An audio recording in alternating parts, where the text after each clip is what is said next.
أهم شيء الأخوة المسؤولين.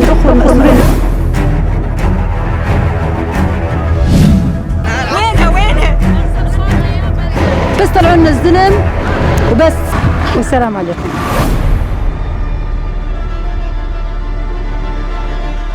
الذين يقطنون هذا المخيم قبل حملة الباغوز كان يوجد هناك أعداد قليلة قرابة 19,000 عراقي وسوري، ولكن بعد حملة الباغوز وصلت الأعداد إلى 73 قرابة 73,000. الإحصائيات التي تتم هي قرابة 85% من العوائل المقيمة هنا في مخيم هول هي 85 منهم من عوائل داعش.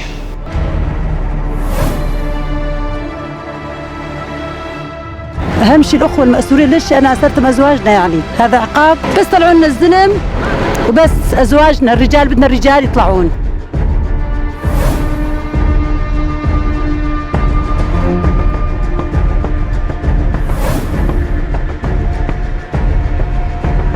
قولي معونتي، من أنا بدي أروح أجيب أنا؟ هذا حقي قاعد يروح، ما قاعد ينطوني صار لي شهرين.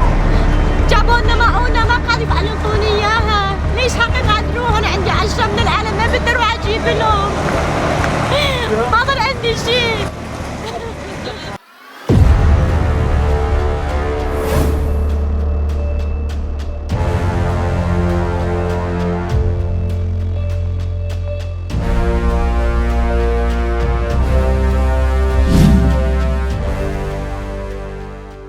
نحن لازم نربط بهاي الشغلة بتقييم أبو بكر البغدادي قبل ما يموت. التصريح اللي أعطاه أبو بكر البغدادي إيش قال أيتها النساء العفيفات الأسيرات في مخيم من هون، إذا كان بالمصاري رح نطالعكم من هناك.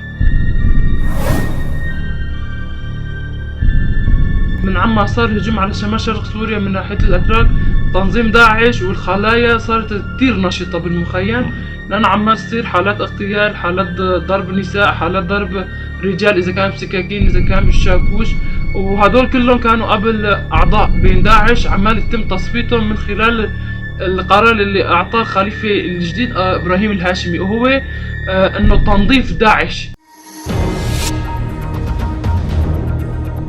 بعض النساء اللي هون خطيرات، في عنا كانوا قبل منضمين للقاعدة ولهم ملفات مرتبطة بالقاعدة، مرتبطة بداعش، ومرتبطة بالعمليات الإرهابية مثل الاغتيالات وقاموا بمحاولات تفجير.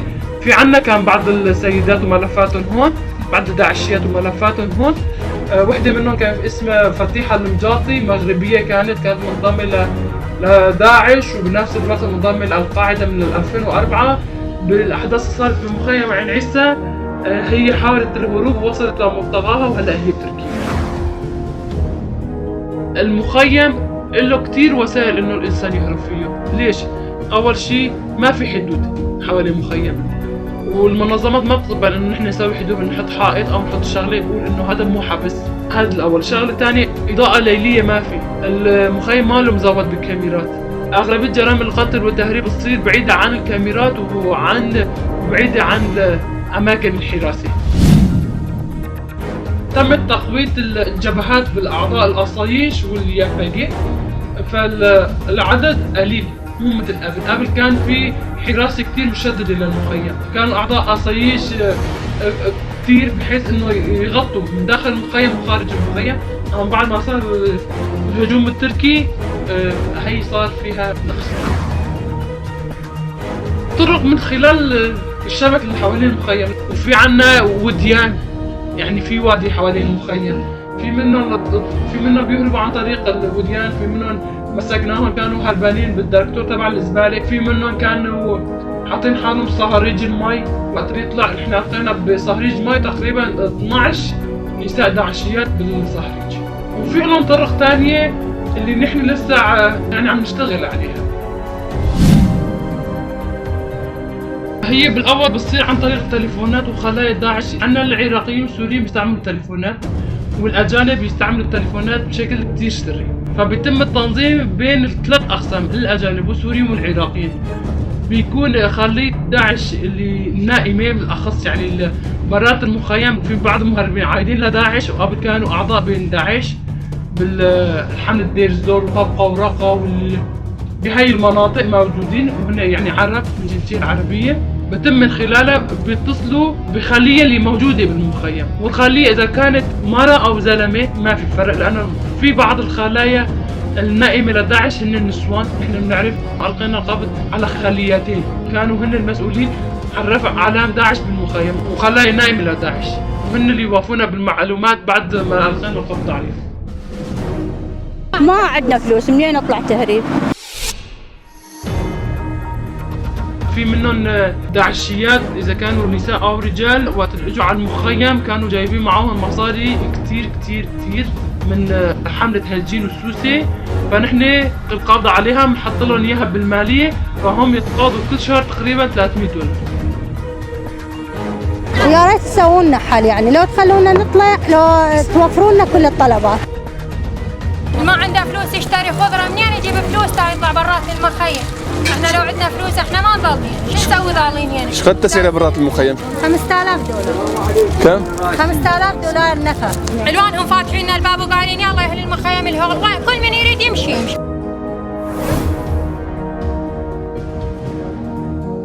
هلا عندهم بعد ما صار الهجوم التركي، نحن بنعرف انه كثير من عوائل الجيش الحر ومن عوائل داعش اللي هلا تحت اسم الجيش الحر اللي حاربوا بساريكانييف وبعين عيسى، في بعض النساء داعشيات هون موجودات هون، ورجالهم بالحرب عمال يحاربوا. وقت سمعوا انه صار هجوم على شمال شرق سوريا صار عندهم امل كبير.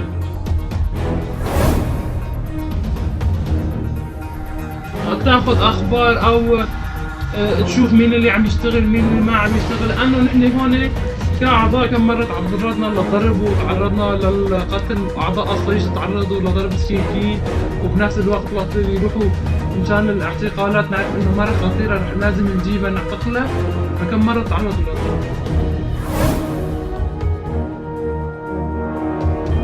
ألقينا القبض في مرحلة الحرب اللي صارت بالهجوم اللي صار من قبل الأتراك على شمال شرق سوريا، ألقينا تقريبا على 600 شخص، والما ألقينا القبض عليهم نحن ما بنعرف مجموعة مش هاي عمال نطالع الإحصائية لسه،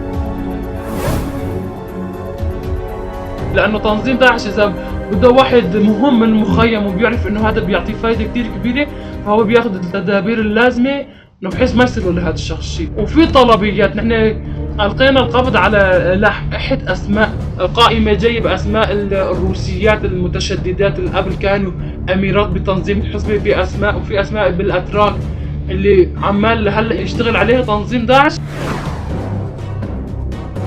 هي بتصير من قبل خلايا داعش، إذا كانت بالمخيم إذا كانت برات المخيم، هي ما بيتم الإفصاح عنها إنه هي بس بتعرف إنه هو مهرب. يعني في نحن ألقينا على القبض على بعض المهربين كانوا طعم لخلايا داعش، أما المحطة الأخيرة هو كان خلية لداعش اللي هلا هن موجودين، إذا كان بالحسكة، إذا كان بمنبج، إذا كان بالراقة، إذا كان بإدلب، إذا كان بجرابلس، وإذا كان بعزاز. يعني هدول ال6 مناطق اللي نحن متأكدين منهم إنه في خلايا نائمة عايدة لداعش.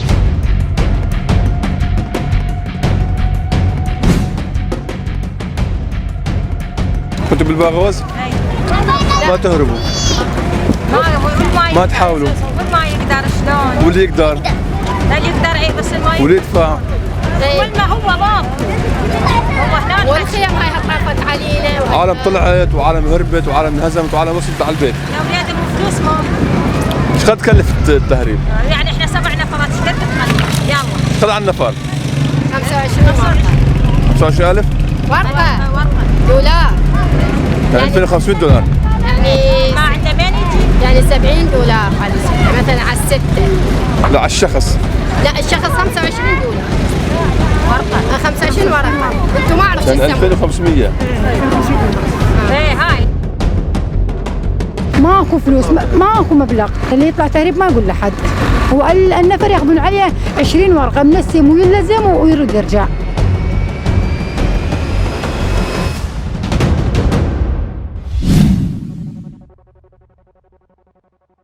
نحن اللي بنعرف بس الخروج من الهول حتى الحسكة على كل سيدة، إذا كانت أجنبية $5000، وإذا كانت عراقية أو سورية $3000 بس من الهول للحسكة. ما عدا الطريق الثاني من مهرب بيسار لي من مهرب الثاني لمهرب الثاني 5000 بعض الأحيان بتوصل تقريبا شيء $60,000.